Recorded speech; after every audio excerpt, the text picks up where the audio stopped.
میرے نبی کریم صلی اللہ تعالی علیہ وسلم نے اعلان فرمایا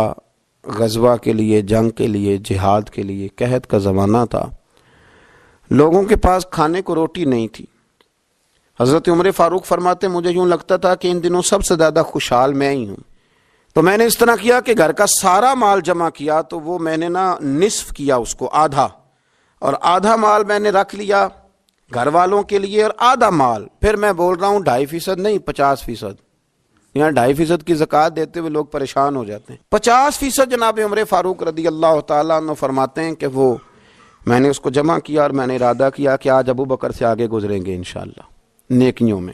خرچ کرنے میں، کمانے میں نہیں، جمع کرنے میں نہیں، خرچ کرنے میں۔ فرماتے ہیں جب وہ میں مال لے کے نبی کریم کی بارگاہ میں گیا تو میں بڑا مطمئن تھا کہ آج میں آگے گزر ہی جاؤں گا، لیکن جب میں نے نظر اٹھائی تو میرا رنگ بدل گیا، میرے پیچھے پیچھے ابو بکر صدیق بھی آئے، اور فرماتے ہیں میں نے اس مرد درویش کا رنگ بدلا ہوا دیکھا، سر کی ٹوپی بھی اتار لی، پیروں کے جوتے بھی اتار دیے، وجود کے کپڑے بھی اتار کے بوریے کا لباس پہن لیے، اور گھر سے سوئی دھاگا بھی اٹھا لائے۔ کہتے مال رکھا، حضور نے مجھ سے پوچھا عمر کیا لائے ہو؟ میں نے کہا حضور آدھا لے آیا ہوں، آدھا چھوڑ آیا ہوں۔ نبی کریم بڑے خوش ہوئے، مجھ سے پوچھا تھا کیا لائے ہو، بات پہ غور کرنا، اور ابو بکر صدیق سے پوچھا ابو بکر گھر میں کیا چھوڑ کے آئے ہو؟ مجھ سے پوچھا کیا لائے ہو، ابو بکر سے پوچھا ماں اب کئی تھا، کیا چھوڑ کے آئے ہو؟ جناب صدیق اکبر نے نظر جھکائی، قربان جاؤں جواب پہ بھی، یہ نہیں کہا حضور کچھ نہیں چھوڑ کے، یار یہ بھی تو بندہ کہ سونے سارے لے آیا ہوں، کیوں چھوڑنا تھا، آپ نے حکم کیا تھا چھوڑ، یہ نہیں کہا کہ یا رسول اللہ میں سارا لے آؤں، کیا جواب دیا؟ ماں اب قیت لہم اللہ ورسولہ، یا رسول اللہ صلی اللہ علیہ وسلم آپ نے پوچھا کیا چھوڑ کے آئے ہوں؟ میں گھر میں اللہ چھوڑ آیا ہوں، اللہ کا نبی چھوڑ آیا ہوں، میرا کو گھر خالی ہے، وہاں اللہ کا ذکر ہوتا ہے، وہاں رسول اللہ کی نعت ہوتی ہے، حضور گھر میں اللہ رسول کا نام چھوڑ کے بھرا ہوا گھر چھوڑ کے آیا ہوں۔ پھر قربان جاؤں میرے نبی کریم پر بھی، حضور سید عالم علیہ السلام نے فرمایا یہ تیرے پیچھے جبریل کھڑے ہیں، اور وہ بھی ٹاٹ کا لباس پہن کے آئے ہیں۔ میں نے ان سے پوچھا ہے جبریل آج ٹاٹ کا لباس، آج ٹاٹ کا لباس کیوں پہنا ہے؟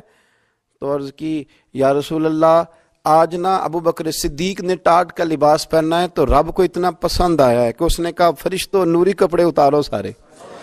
یہ روپ دھارو نا جو میرے یار کے یار نے دھارا ہے، یہ والا تینوں لب دیں آپ گواچے، سانو اپنی خبر نہ کوئی، ساتھوں پارے نہیں ککھ گلیاں دے، سانو تے آخ دے لوگ شدائی، ہاں سانو آخ دے لوگ شدائی، کیونکہ ایسا ننگ نموس دا ساڑ کے چولا،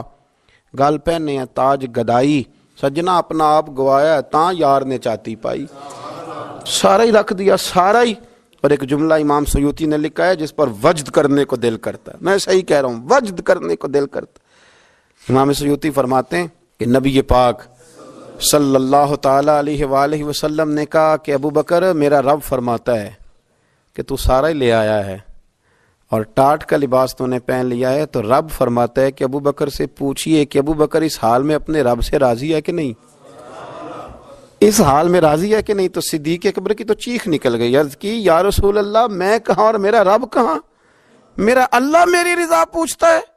یا رسول اللہ میں اللہ سے بھی راضی ہوں، رسول سے بھی راضی ہوں، دین اسلام سے بھی راضی ہوں، حضور میں بڑا ہی راضی۔ اور میں نے یہاں ایک عجیب بات پڑھی، حضرت ابی بن کعب نے ایک دفعہ کہا تھا یا رسول اللہ میں نے سارا مال دینا ہے، فرمایا نہیں بھائی چوتھا حصہ دے، 3 حصے رکھ لے۔ حضرت ابو لبابہ نے بھی کہا تھا حضور سارا مال پیش کرنا ہے، فرمایا نہ تیرے بچے پیچھے فاقہ مرے، میں نہیں سارا قبول کرتا چاہے دین کے، چوتھا حصہ دے۔ ان سے کہا سارا نہیں قبول کرنا، یہ سارا لائے تو ان کا قبول کر لیا۔ اور پھر لفظ ہیں بڑے خوبصورت حدیث پاک میں، نبی کریم علیہ السلام نے فرمایا، یہ ابن ماجہ کی روایت ہے، فرمایا مجھے کسی کے مال نے اتنا نفع نہیں دیا، کسے باشد، اللہ اکبر، فرمایا کسی کے مال نے اتنا نفع نہیں دیا جتنا ابو بکر صدیق کے مال نے نفع دیا ہے۔ گویا حضور فرماتے ہیں کہ یہ لے کے بھی آتا ہے اور اس کا مال ہے بھی بڑا برکت والا، جب آتا ہے تو پھر مزیدار بھی بڑا ہے، پھر اس میں نفع بھی بڑا ہے، پھر وہ کہیں خرچ کرتے ہیں تو اس پہ عطا بھی بڑی۔